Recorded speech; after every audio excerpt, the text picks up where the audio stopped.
আলাইহিম ওয়া লাহুম ইয়াহজানুন। চিৎকার করে বলুন সুবহানাল্লাহ। আল্লাহ কি বলেছেন? আলা, সাবধান।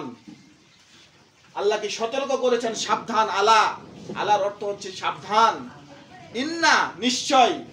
আলা ইন্না আউলিয়া আল্লাহ, যে আমার বন্ধুগণ এর কোনো ভয় নাই। লা খাউফুন, লা খাউফ, তাদের কোনো ভয় নাই।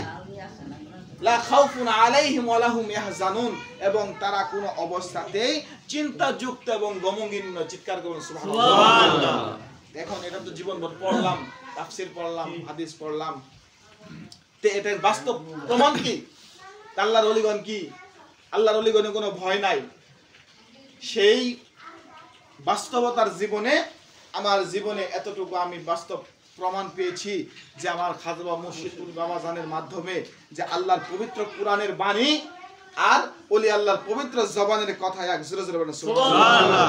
কেননা সেই 17 সালে যখন খাজা বাবা মুর্শিদুল বাবাজানের সাথে যখন আমি নাদানের, আমার খুশনসিব, আমার ভাগ্য ভালো ছিল যে আমাদের তরিকতের ঊর্ধ্বতম ওলি আল্লাহ, আমার তরিকতের সেরেতাজ, তরিকতের মুকুট শেখ আহমেদ সরহিন্দি মুজাদ্দিদ আল হোসেন আল ফারুক রহমতুল্লাহ আলাইহির ঊর্ধ্বতম ওলি আল্লাহ, তিনার পবিত্র কদম মুবারকে সেই সেরহিন্দ শরীফের পূর্ব পাঞ্জাব আমার যাওয়ার নসিব হয়েছিল। আমি সেদিন দুইটা জিনিস আমি উপলব্ধি করেছিলাম যে একজন আপন মুর্শিদের প্রেমে, একজন আশেক এবং মাসুকের খেলা কিভাবে হয়। আপন মুর্শিদের প্রেমে একজন আশেক কিভাবে মুর্শিদের প্রেমে ফানা হয়ে যেতে পারে। খাজা বাবা মুর্শিদপুরি বাবাজান যখন জাকের ভাইদেরকে নিয়ে, ভারতের অসংখ্য জাকের ভাইদেরকে নিয়ে, বাংলাদেশের জাকের ভাইদেরকে নিয়ে তিনি মুজাদ্দিদ আল হোসেন আল ফারুক রহমতুল্লাহ দরবার শরীফে কি করলেন? উরস শরীফ আদায় করলেন। উরস শরীফের আদায় করার সমস্ত কিছুর মধ্য দিয়ে উরস শরীফের সমস্ত কার্যের মধ্যে ফায়েজের অনুষ্ঠান হলেন। বাবাজান যেভাবে দরবার শরীফে ফায়েজের অনুষ্ঠান করে এভাবে অনুষ্ঠান করলেন। মুজাদ্দিদ আল হোসেন আল ফারুক রহমতুল্লাহ পবিত্র রওজা মুবারকের পবিত্র গম্বুজের ছবি মুবারক তিনি এভাবে তাকিয়ে তাকিয়ে দেখতেছেন আর ঝরঝর করে চোখের পানি ফেলতেছেন।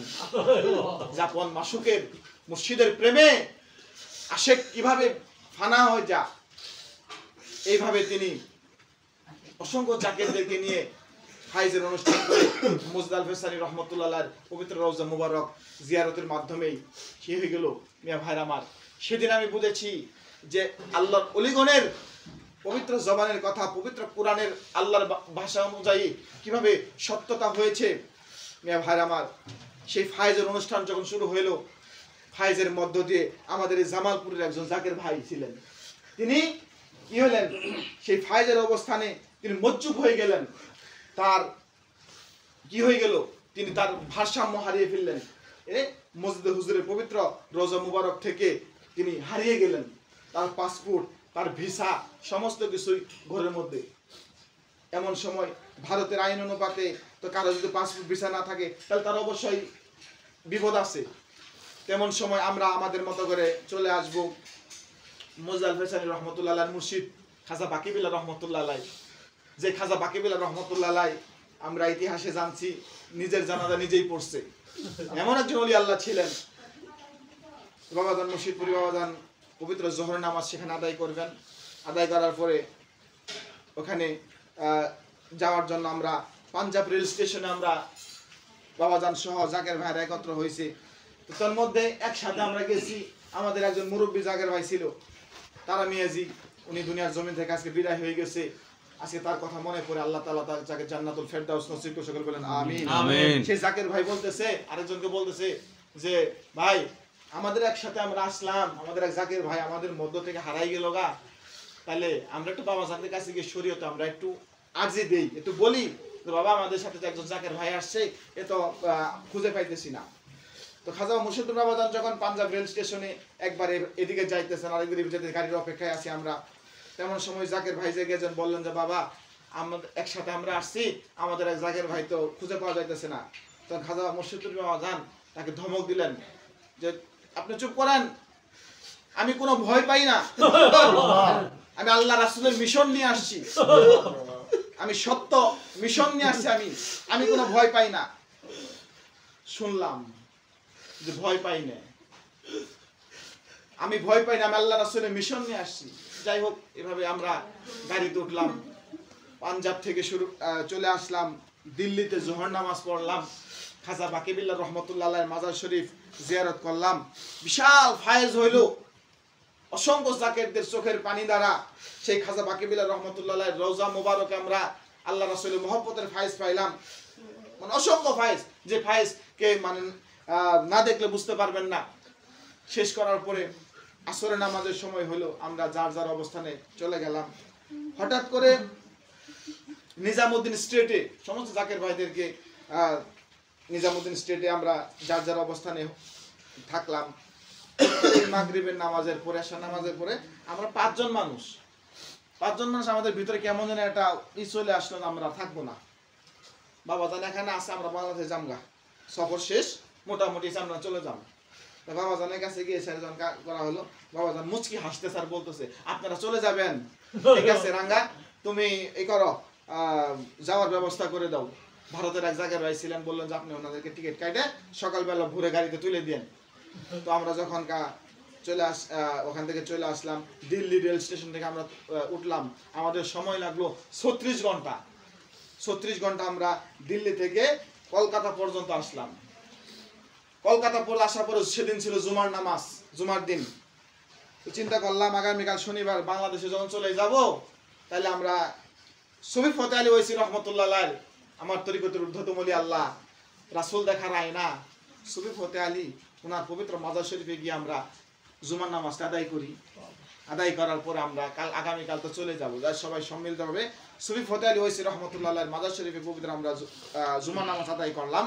আদায় করার পরে বিকালবেলা সকলে যেহেতু চলে আসবো শনিবার দিন সকালবেলায়, এই জন্য কিছু কেনাকাটা করার জন্য নিউ মার্কেট, কলকাতা মানিকতলায় নিউ মার্কেটে সবাই কেনাকাটা করতেছে।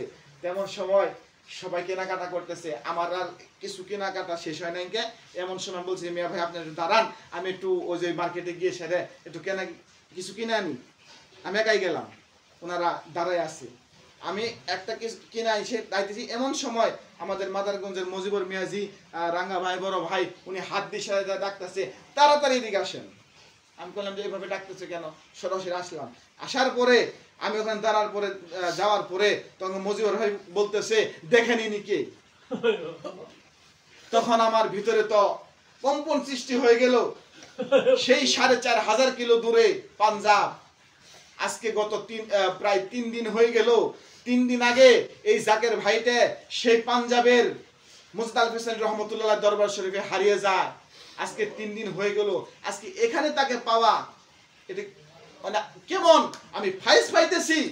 আর মনে পড়তেছে আমার খাজা মুর্শিদপুরি বাবা জান সেই পাঞ্জাব রেল স্টেশনে বলছিল, আমি ভয় পাই না, আমি আল্লাহ রাসূলের মিশন নিয়ে আসছি, আল্লাহ রাসূলের মিশন নিয়ে আমি আসছি, আমি ভয় পাই না। সাথে সাথে ওই জাকের ভাইকে যখন আমি বললাম যে মিয়া ভাই আপনি কোথায় ছিলেন, তখন উনি বলতেছে, ভাই আমি 3 দিন যাবত কিছু বলতে পারি না, আমি এতটুকু বলতে পারি, আমি মুজাদ্দেদ হুজুরের দরবার শরীফে খাজা মুর্শিদপুর বাবা জান যখন তার হুজরা মুবারকে বসাচ্ছিলেন, আমি তাকে গিয়ে তখন কদম বুসি করছিলাম, আর তার কদম থেকে আমি একটা সুন্দর একটা সুঘ্রাণ পাইছিলাম। আর আজকে এই 3 দিন যাবত ওই সুঘ্রাণে আমার নাকের মধ্যে আছে, জোরে বলেন সুবহানাল্লাহ। সেই সুঘ্রাণে আমার নাকের মধ্যে আসছে। তাকে আমরা নিয়ে আমাদের আরেকজন জাকের ভাই আছে প্রদীপ বাবু, কলকাতা মানিকতলা স্টেটে তার বিশাল ব্যবসা, 3 তলা বাড়ি, 3 তলার মধ্যে 2 তলা ফ্ল্যাটটা মুর্শিদপুরি বাবা জানের নামে বরাদ্দ করে দিছে। সে প্রতি বছর কোনো সময় সেই ঘরে তালা পর্যন্ত খোলে না। যখনই খাজা মুর্শিদপুরি বাবা জান যখন সে ভারতের সফরে যখন যায়, কলকাতা যখনই যাব, ওই জাকের ভাইয়ের ইশক মহব্বতটা কেমন, ওই দিনই সে ওই ঘরের তালা দরজাটা খুলবো। যদি কোনো জাকের ভাই না যাবো, খাজা মুর্শিদপুরি বাবা জানের কোনো আশেক যখন যাব, একমাত্র তখনই ওই ঘরের তালা খুলে। তখন ওই প্রদীপ বাবুর বাসায় গিয়ে আমরা থাকলাম। এর মধ্যে চিন্তা করা হইলো, যেহেতু পাইছি তাহলে এখন তো বাবা জানকে তো জানানো হয়। এই 5 জনের মধ্যে কারো কাছে মোবাইল নাই, একমাত্র আমার কাছে ছাড়া। আর আমি মোবাইল দিয়ে আমিও ভিতরে ভয় পাইতেছি যে কলকাতার আইন এখন কেমনে কি করা যায়। পরে এমন সময় রাঙ্গা ভাইয়ের সাথে যোগাযোগ করা হইলো। রাঙ্গা ভাইকে বলা হইলো, রাঙ্গা ভাই বললো যে বাবা জান বলছে আপনি কলকাতায় থানাতে যান, থানায় যায় কি করেন একটা জিডি করেন, কেননা পাঞ্জাবের ওনার নামে হয়েছে, জিডি হয়েছে, সেহেতু আপনাদের করতে হবো। আমি তো ভয় পাইতেছি, ওই আমি যে কলকাতা থেকে ভয় পাইতেছি, মুর্শিদপুর বাবা যান সেই দিল্লি থেকে বসে কইতাছে যে রাঙ্গা মতিউর ভয় পাইতেছে, ওরে না করো, ভয় পাওয়ার কোনো ভয় নাই। এমন সময় আমার ভয়টা কেটে গেল। তো সমস্ত কিছু অবস্থানের মধ্যে দিয়ে যখন কি হইলো, আমি যখন ঢাকা বাসায় যখন আসলাম, আসার পরে খাজা মুর্শিদপুর বাবা যান বলতেছে যে কি বুঝলেন, কুড়িল বাসাতে বসে আমাকে বলতেছে কি বুঝলেন, আপনি না আয়াতের অর্থ বুঝতে চাইছিলেন। তখন আমি বুঝছিলাম তো বাবা যান, আমি তো জীবনভর শুধু আমি পড়ছি, কিন্তু আয়াতের মর্মার্থ আমি কখনো বুঝি নাই। আল্লাহ বলছে আলা ইন্না আউলিয়া আল্লাহ লা খাউফুন আলাইহিম ওয়া লা হুম ইয়াহজানুন, আমার বন্ধুদের কোনো ভয় নাই, কোনো অবস্থাতে তারা চিন্তাযুক্ত নয়। তখন বাবাজান বললেন শুনেন, আমি আল্লাহ রাসূলের মিশন নিয়ে গেছিলাম, আমাদের দুইজন লোক হারিয়ে গেছিল, আমি যখন ভারতবর্ষে যখন পা দেই, তখনই খাজা বাবা মাইনুদ্দিন চিশতি রহমতুল্লাহর কাছে আমি আরজি দেই, আমি সত্য মিশন নিয়ে আসছি।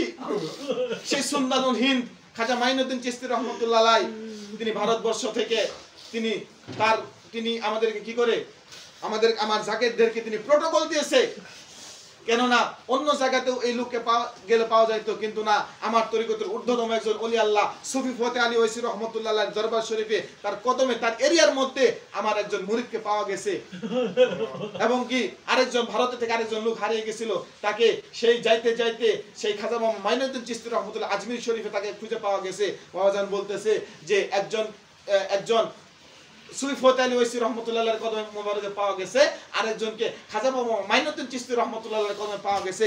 এই জন্যই আমার মুরিদের ইহকালীন ভয় নাই, পরকালীন ভয় নাই।